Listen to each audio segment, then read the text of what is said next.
Ayan guys, o tingnan nyo. Ayan. Kasi masarap. Masarap daw, sabi niya, di ba? Sabi niya, kaya sarap, sabi niya. Kumain ka pa garot tapos hindi ka kumain ay. Tapos bigay mo na yan. O yan. Na! Kain na ah! Gusto na ako. Gusto mo yung isa kanya hati sila dyan. Ilagay ko na ito mamaya. Ayoko na. Sabi.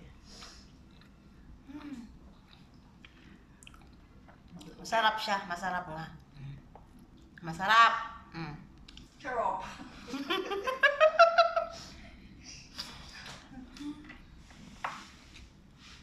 Gawa ko ng biko. Hintay ko magano. Yummy. Hindi man ako nakakain sa biko ko.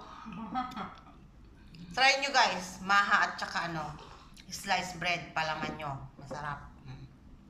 Bye.